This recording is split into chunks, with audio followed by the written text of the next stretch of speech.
Good morning. Today, as you woke up, you heard the news that has sent vibrations around the world.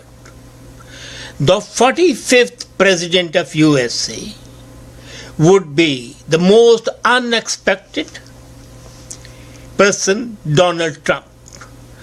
Curiously, 9/11 was a day that was a watershed in the history of the world, insofar as that Al-Qaeda brought down Twin Towers, and that started an avalanche of terrorism and a fight against that. The result, Iraq War, gave a handle later on to Obama to intervene in Libya and Syria. And the situation continues. As a matter of fact, it continues worsening. Every action of the West has an equal and rather unequal, it's almost double the effect, and opposite one. And now it's 11/9, another watershed, when for the first time in the history of United States of America, a person who had no experience, no exposure, is poised to become the 45th president of the United States. Now, there are some implications of his being elected. Of course, we have always been saying that he is the ideal person as opposed to Hillary Clinton. But he has shown, as I said earlier, that duplicity and the ignorance of the so-called media, which claims to represent the aspirations of the people. The media in the United States and the world over, whether it was Canada, whether it was India, whether it was Europe, was unanimous in condemning Trump. And the objection was that he has no experience, forgetting that Lincoln had no experience, forgetting that Obama had no experience. He was a senator only for 2 years. Secondly, his personal life was dragged out, smeared, while all the evils of Hillary were glossed over. It was a consistent, continuous fight because Donald is politically incorrect. The media forgot that he represented the fears and the hopes, the aspirations and apprehensions of the common people. There was a disconnect between what he said and what the people felt. When he criticized terrorism and he wanted vetting of the immigrants, he was not alone. He was voicing the concern of the millions of Americans and in fact billions of the people around the world. When he wanted to do away with the agreements, the trade agreements which have driven the jobs away. When he opposed free trade, which has created unemployment in the developed society, including Canada, he was in fact not a lonely voice in the woods. He was, as I said, representing the unspoken voice. And the unspoken voice found a medium in Donald Trump. And despite all the stupid prognosis, all the misleading opinion polls, all the manufactured expert opinions, he is triumphant. Till now, he has got 289 electoral college votes, 289 till now, and 3 states have yet to declare. Now, what is going to be the impact of his election?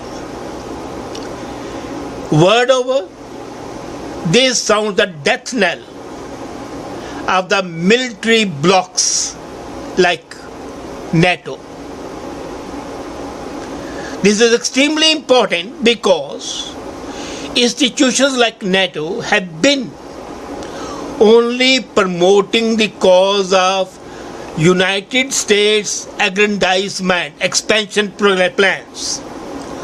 And they have been politically incorrect, with the result that 1.5 million refugees came into Europe and destroyed the civil, social, political life of that continent. Secondly, it would possibly put a halt to the exploitation of Africa, because US under Donald Trump is going to adopt a policy of comparative isolation, which would be good. As I said yesterday, the International Crime Court, when I was talking about that, these are the institutions promoted by USA to enhance its grip on the poor countries. Thirdly, the immigration which is coming in avalanches and the refugees which are a camouflage for the terrorists would, if not be finished, would be reduced perceptibly. And now this is another warning to the people from South Asia who come to Canada and USA via Latin America, Mexico, and jump into these countries. There would be difficulties. Fourthly, internationally I'm talking about, with its close relationship with Russia, the Cold War that was starting would abate, and the arms race would also come to a halt. Just 3 days back I had put on my Facebook the latest super tank made by Russia, which has sent cold shivers down the spine of NATO. And the intelligence agencies were worried over there. But maybe with the coming in of Trump, that tank would not have to be used. Now, another benefit would be that there will be a concerted fight against terrorism. The infight between Russia and Canada facing ISIS would not be a fractured fight, it would be a combined fight. And that can definitely lead to the decimation of ISIS much sooner than hoped for. And the most important thing would be that the world would be freed from the scourge of political correctness. Realism, honesty, integrity would be the order of the day. Now let's come to Canada. Because, as I have all been fond of saying, when there's pneumonia in USA, there's definitely bad cold in Canada. Nobody in Ottawa is prepared to face the challenge of Trump presidency. Hillary Clinton had led Justin Trudeau to believe that her win is definite and they will mollycoddle each other and keep on misleading North America. Well, that assurance has gone to the, I was going to say dogs, but no, it has turned into ashes. Okay, so what happens? NAFTA is likely to be abrogated or modified, and that would be a problem for them. Secondly, border crossing would become a bit more difficult. For the simple reason, there are going to be more checks, so that refugees who have come here without being vetted, about 31,000 refugees came last year, and more are pouring in. And when Trump stops refugees from going to USA, you can be sure the large-hearted liberal government would be accommodating them more, as he already said that he wants 100,000 refugees more. And Trump is going to stop that inflow from being diverted to USA. So there will be more restrictions at the border, and the restriction would be resulting again in the bad trade. Thirdly, The drug trade, the drugs which are coming to this country and the guns which are coming to this country, creating to mayhem and the murder and the rape and the gangsterism, that would be halted. These drugs come from Mexico. So when the border of the Mexico is more secure, less drugs will be coming. When the border on US-Canada border is secure, there will be more checking and the guns would be coming in a lesser number. So it's good for Canada. As far as the social life is concerned, as far as the law and order is concerned, but it's bad for Canada as far as trade and commerce is concerned. Now the point arises, why is it that the government of Canada cannot wake up to the realities and realize that it has its own strengths, that Canada has its own strengths? Why do we fritter away our resources? As I said the other day, when I was talking about Plan B, that in case these multilateral agreements are not there, there's a way out. And my Plan B given day before yesterday was very clear. That would not only end our economic misery, but would also augment our GDP from the present 1.3% to at least 4 to 5%.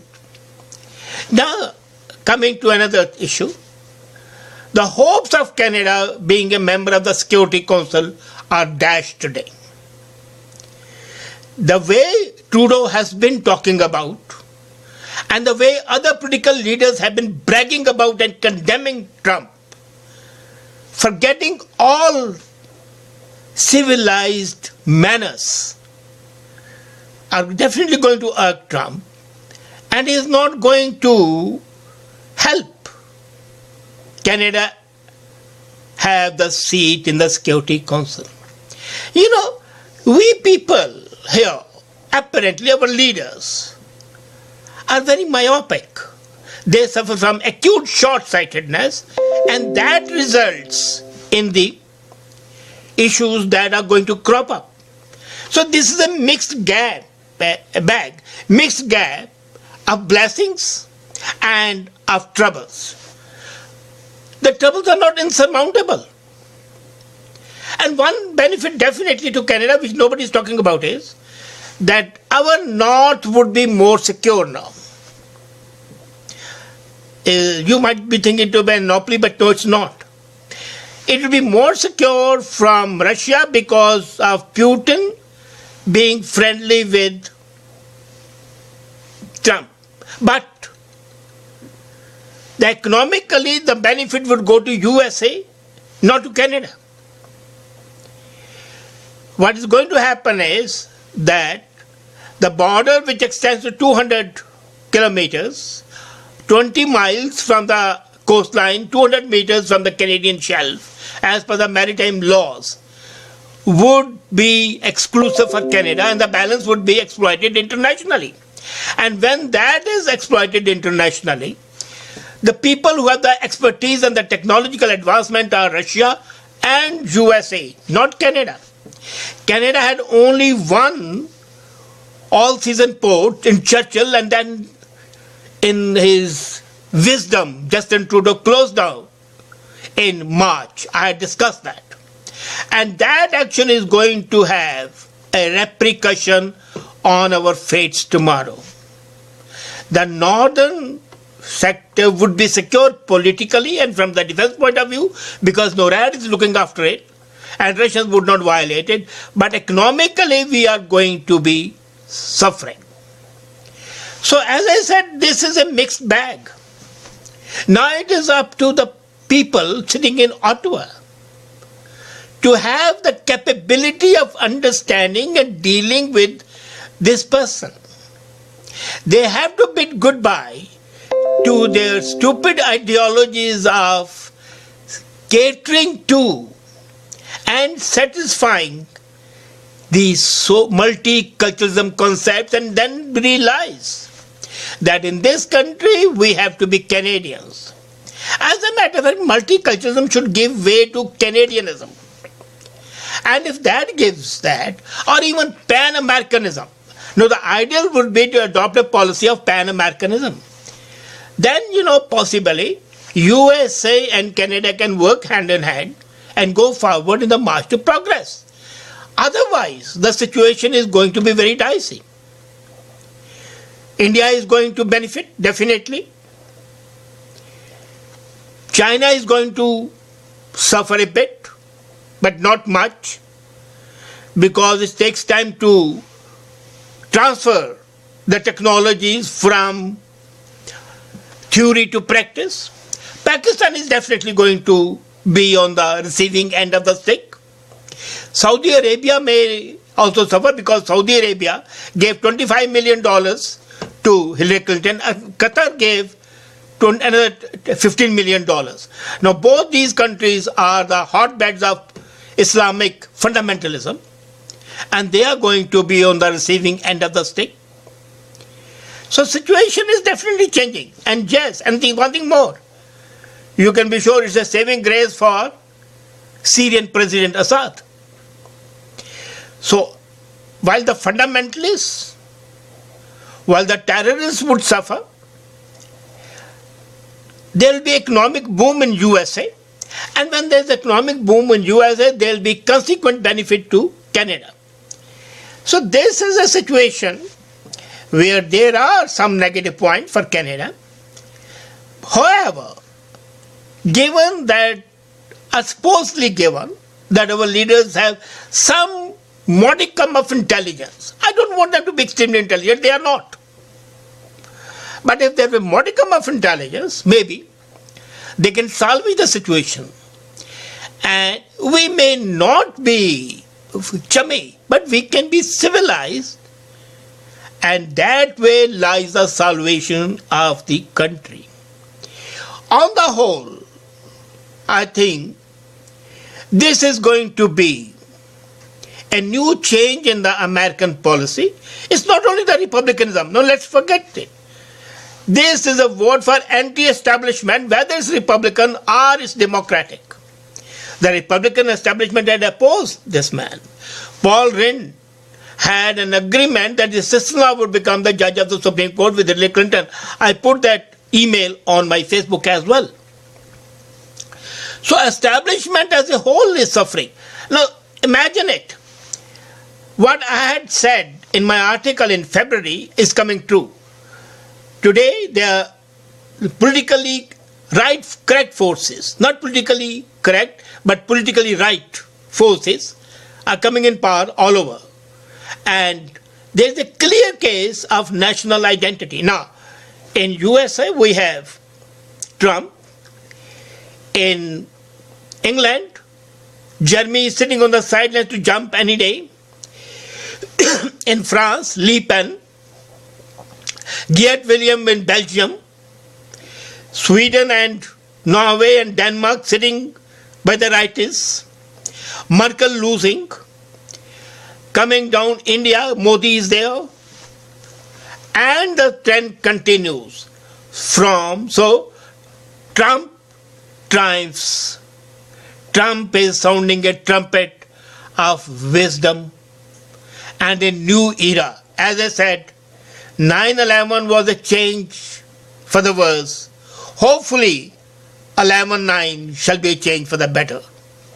Let's wait, let's watch, and enjoy. Have a great time. Bye.